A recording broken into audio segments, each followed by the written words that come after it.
Halo semuanya, gimana kalian? Balik lagi bersama gua Dans di pembahasan game RPG. Jadi setelah kemarin kita bahas tentang sejarah Scarlet Moon Empire dari Suikoden 1, sekarang gua pengen bahas sejarah Highland Kingdom dari Suikoden 2. By the way, buat kalian yang punya rasa penasaran tentang beberapa misteri Suikoden, kalian komen aja di bawah dan nanti gua bakal usahain upload secepatnya.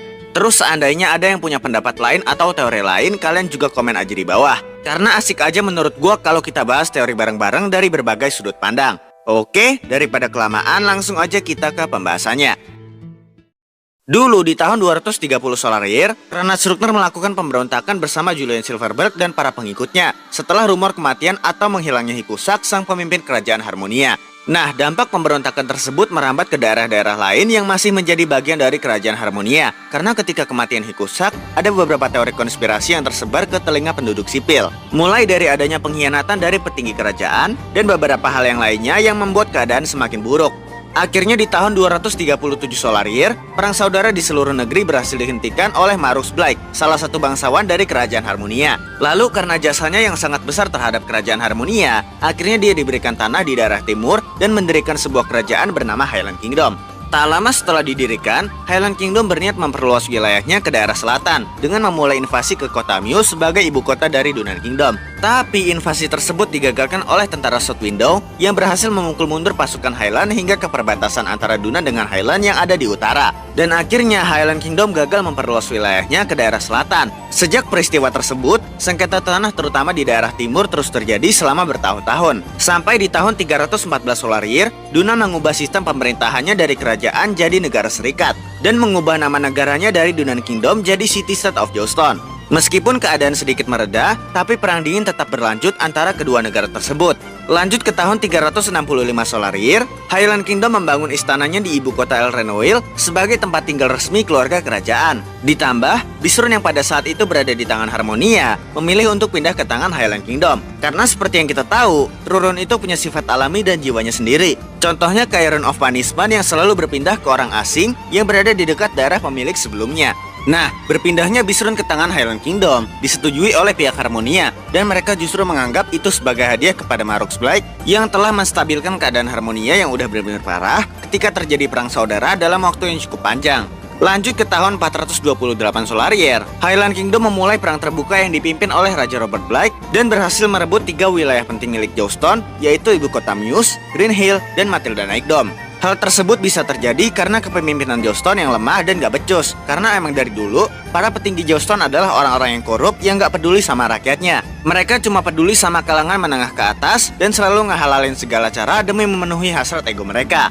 Tapi berkat taktik Jouston dengan pasukan mereka yang tersisa, pihak Jouston berhasil merebut kembali 3 wilayah mereka dan kembali memukul mundur pasukan Highland ke perbatasan. Akhirnya di tahun 434 bersamaan dengan naiknya tahta Agares Black sebagai raja, City State of Jouston dan Highland Kingdom membuat kesepakatan untuk melakukan gencatan senjata. Genkaku dan Han Cunningham sebagai jenderal besar dari kedua kubu melakukan duel untuk menentukan wilayah Kiaroton menjadi milik siapa. Duel tersebut dimenangkan Han Cunningham karena mungkin kita udah tahu bahwa dari beberapa petinggi lainnya melumuri pedang Genkaku dengan racun agar Han terbunuh dalam duel tersebut. Alhasil Kiaroton resmi menjadi kawasan milik Highland Kingdom dan gencatan senjata resmi dilakukan setelah duel persahabatan tersebut. Tapi pihak Jouston mengkhianati kesepakatan tersebut karena pada tahun 443 Solar Year di pertemuan perjanjian selanjutnya, mereka mengutus kelompok bandit bernama Dravians untuk menyiksa dan menghabisi keluarga Blake. Jadi pada saat itu, kereta keluarga Blake yang sedang dalam perjalanan menuju Muse untuk pertemuan perjanjian perdamaian diserang Dravians secara surprise attack. Di momen itu Agares kabur tanpa memperdulikan anak istrinya. Alhasil Sarah dan Luka ditangkap oleh para Dravians.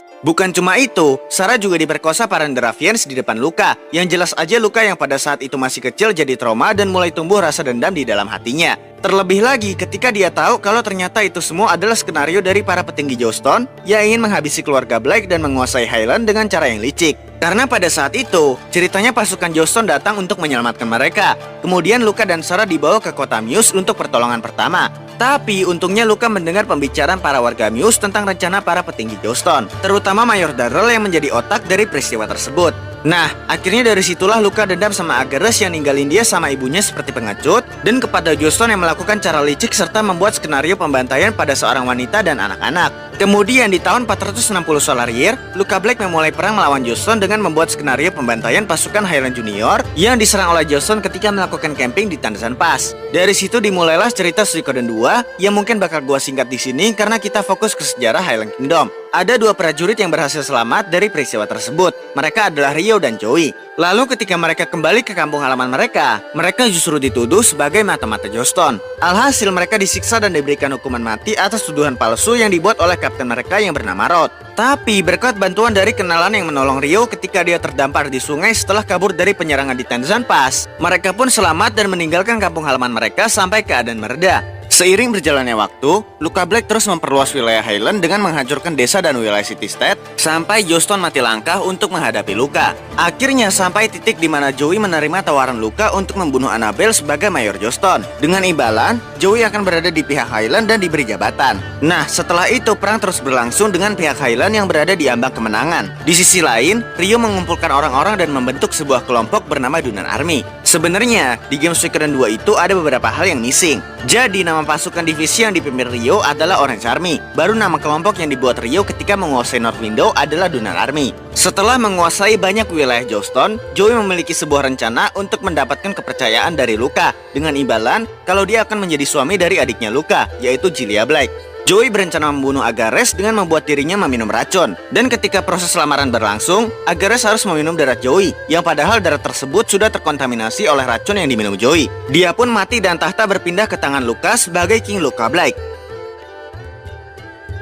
Singkat cerita, Luca berniat memusnahkan pasukan Dunan dengan cepat. Dibantu dengan 50.000 pasukan bantuan dari Holy Kingdom of Harmonia, ia berencana melakukan serangan kejutan dalam skala pasukan yang besar. Tapi keadaan berbalik, justru Luca lah yang mendapat serangan kejutan dari Dunan Army. Karena berkat para petinggi Highland yang berkhianat dengan memberitahu informasi tentang rencana penyerangan Luca kepada Dunan. Jujur aja ya, sebenarnya villain yang sesungguhnya di Suikoden 2 itu para petinggi Joestar. Karena mereka lah yang dulu banyak berbuat jahat ke rakyatnya dan negara tetangga. Rakyat menengah ke bawahnya nggak dipeduliin, terus juga menghalalkan segala cara demi mewujudkan ego mereka. Annabelle juga sama. Ketika pertemuan antara Highland dan Joestar pertama kali, Luca bersikap sopan layaknya pangeran pada umumnya. Tapi dia justru ditampar sama si Annabelle dan dihina dengan sebutan sampah di hadapan warga kota Mios. Lalu dengan seenak jidatnya, setelah apa yang dia dan bokapnya lakuin ke Luca yang masih kecil di masa lalu, dia malah menyebut Luca dengan sebutan iblis ketika Luca melakukan invasi secara bertahap ke wilayah-wilayah Joestar. Ya, emang jujur aja gue nggak setuju sama yang namanya pembantaian membabi buta. Karena akibat pembantaian yang dilakukan Luca, banyak anak kecil nggak berdosa yang jadi korban.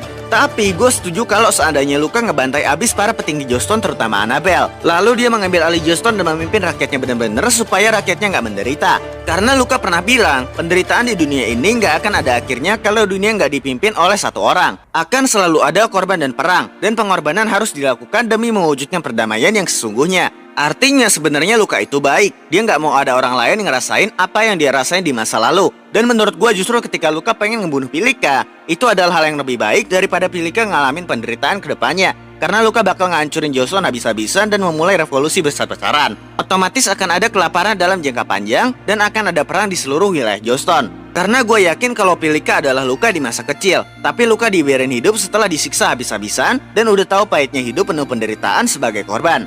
Nah, satu hal yang membuktikan kalau Luca sebenarnya menginginkan perdamaian dan dia bukanlah iblis, itu ditunjukin ketika scene terakhir dia sebelum tewas di tangan Ryo, yang dimana dia nemuin kenang kunang yang terjebak di dalam jebakan yang dibuat manusia. Di situ dia mengatakan, siapapun yang melakukan hal ini, dia harus menerima bayarannya. Dia juga bilang kalau dunia ini bodoh, yang dimana Joestar lah yang memulai segalanya, tapi mereka bersikap seolah-olah mereka adalah korban dan Luca adalah penjahat. Lalu ketika dia membantai orang-orang Joestar, banyak orang mengulurkan tangan untuk menghabisi Luca Black sebagai pelaku dari pembantaian tersebut.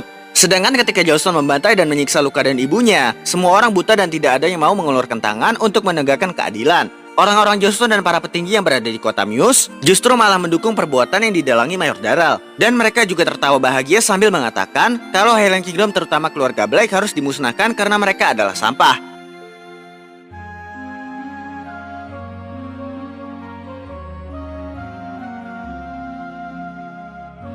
Balik ke pembahasannya, setelah kematian Luca Black, Joey diangkat menjadi Raja Highland karena statusnya sebagai suami dari Julia Black.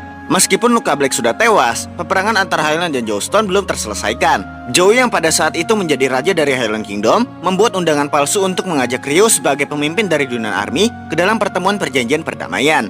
Tapi rencana yang disusun oleh Silverberg sang ahli strategi Highland Kingdom pada saat itu digagalkan oleh Shu sang ahli strategi dari Dunan Army. Perang pun terus berlanjut. Satu persatu wilayah Joseon yang telah dikuasai Highland berhasil direbut kembali oleh pasukan Dunan. Sampai pada puncaknya, Dunan Army menyerang kastil El Renoil dan mendapatkan kemenangan telak. Meskipun Highland sudah mendapatkan bantuan dari suku Karaya dan Han Cunningham yang turun tangan dalam perang tersebut.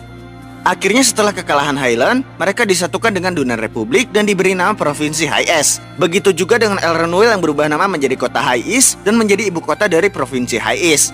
Nah, gimana nasib tokoh-tokoh penting Highland setelah kerajaan mereka hancur? Jilia hidup bersama Pilika di Holy Kingdom of Harmonia dengan identitas baru yang telah diurus Joey. Joey sebagai raja terakhir dari Highland Kingdom. Setelah dia berduel dengan Rio, mereka kembali ke Kyoto dan melakukan petualangan bebas bersama Nanami. Sedangkan nasib para komandan terakhir Highland, Solonje dipenggal kepalanya ketika ia gagal menaklukkan Dunan Army saat invasi besar-besaran yang diperintahkan Luka.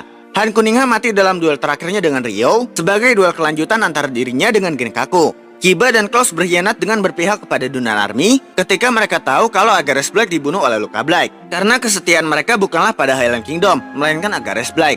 Tetapi Kiba harus mati di pertempuran melawan Matilda Neckdom dengan menggunakan dirinya sebagai pancingan pasukan Highland ke Mercenary Fortress di daerah timur. Lalu yang terakhir, Sid dan Kulker mati dengan terhormat di pertarungan terakhir mereka ketika Rio dan yang lainnya berhasil masuk ke dalam kastil El Renoil. Satu hal yang jadi misteri, apakah Bisrun hancur atau memindahkan dirinya ke tempat lain, atau Bisrun tetap berada di kastil El Renoil dan menjadi milik Dunan Republik setelah kekalahan Highland Kingdom yang jatuh ke tangan Dunan Army. Sampai sekarang masih menjadi misteri yang gak akan pernah terpecahkan. Guys, sorry banget nih ya, gue lidahnya tuh lagi kebanyakan makan mecin anjir. Jadi lidah gue tuh jadi kasar dan buat ngomong kalau pakai intonasi tuh kurang enak. Ini gue ngomong biasa sih masih bisa gitu. Cuma kalau pakai intonasi gitu gue agak susah. Karena lagi panas-panas gini tuh gue lah males banget masak. Udah panas, kalau masak gue tambah panas. Jadi gue makan tuh beli aja di warung, apa pesen GoFood. Dan itu tuh ya lu tahu sendiri lah, kalau makan di luar kan pasti ada mecinnya. Dan kalau untuk ya konten kreator kayak gue ini yang ngandelin suara, itu tuh emang nggak boleh makan mecin terlalu banyak. Kalau makan mecin terlalu banyak ya gini, jadi lidahnya kasar dan susah buat baca narasi gitu. Otomatis intonasinya tuh bakal berantakan kalau ngomong cepat. Cuma ini udah mulai gue hosain gitu kan, masak di rumah.